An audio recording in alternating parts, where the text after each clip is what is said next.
Good morning, ladies and gentlemen. I'm meadsy69. Welcome back to the channel. Now, don't do it. Now, I've titled this Don't Do It for one reason alone. So obviously today we are going to look at the Jpanther. As you've seen at the start of the video, I see this tank at Tank Fest, and this tank in person really is a very, very big tank. You wouldn't believe how big it is until you actually see it in person. Now, the tank in-game is actually a very, very good tank. Almost 2,800 DPM, just under a 7-second reload. Penetration is 215 on your AP, 265 on your APCR. You've got a 310 alpha gun. The aim time is really, really good at 2.8. Dispersion is pretty good at 0.308. It has 8 degrees of gun depression with a top speed of 50 kilometers per hour. Now, Wargaming buffed this tank a while ago,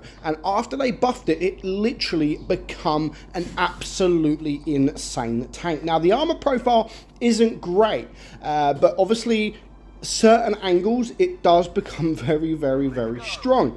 Obviously, when people then switch to their premium rounds, they will be able to pen you like butter. So you just got to hope that they don't switch to premium rounds.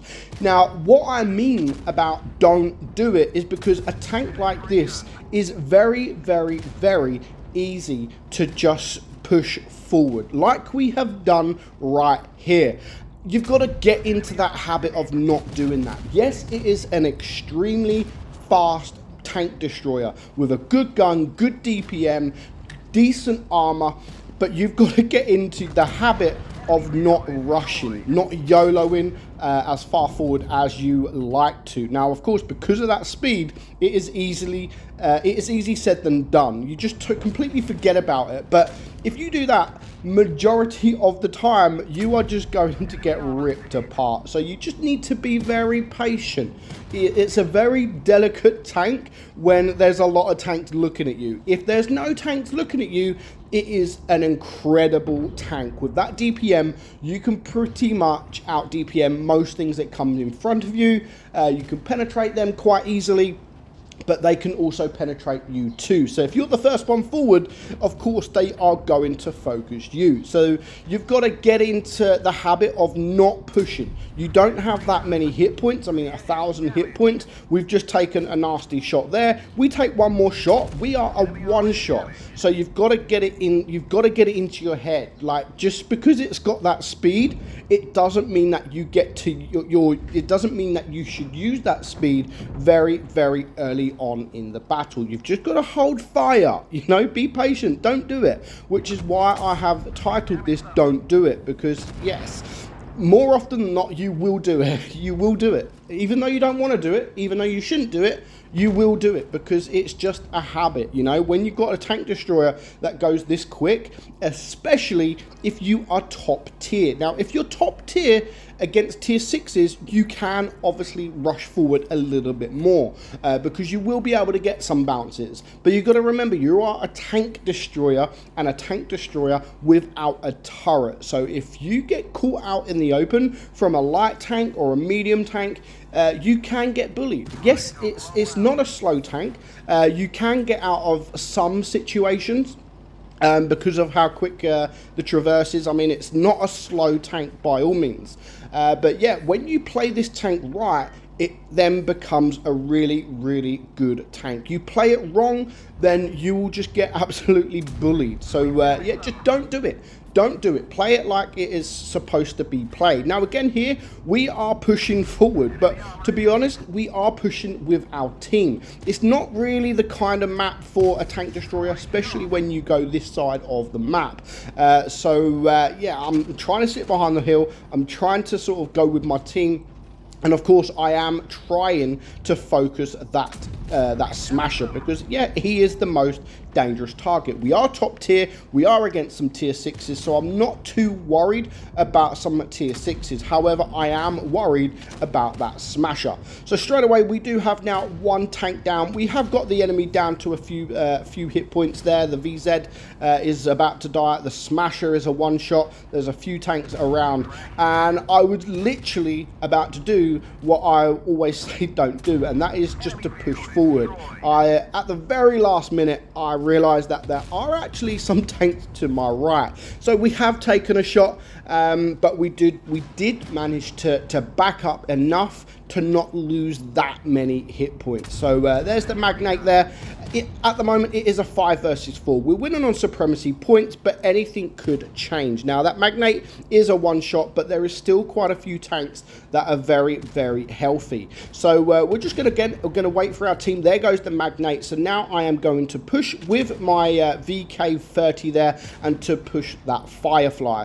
And hopefully he's got good DPM for a tier 6. And as you can see, he can penetrate me very, very easy. In fact, we haven't had a single bounce at the moment. It's now a 3 versus 3. I could have done with some bounces, to be fair, because I am now a one shot and I'm against two tanks that will be able to kill me with one shot each. It is now a 3 versus 2, and there goes the smasher. We was hoping to rely on the smasher. He could deal a little bit of he could deal a lot of damage, but now it's just me and the VK against two tank destroyers. Now, of course, the T28 HTC has got very good armor, and the ISU has a very good DPM. But there goes the VK. He decided to push forward. I decided to sit back, and now I am on my own.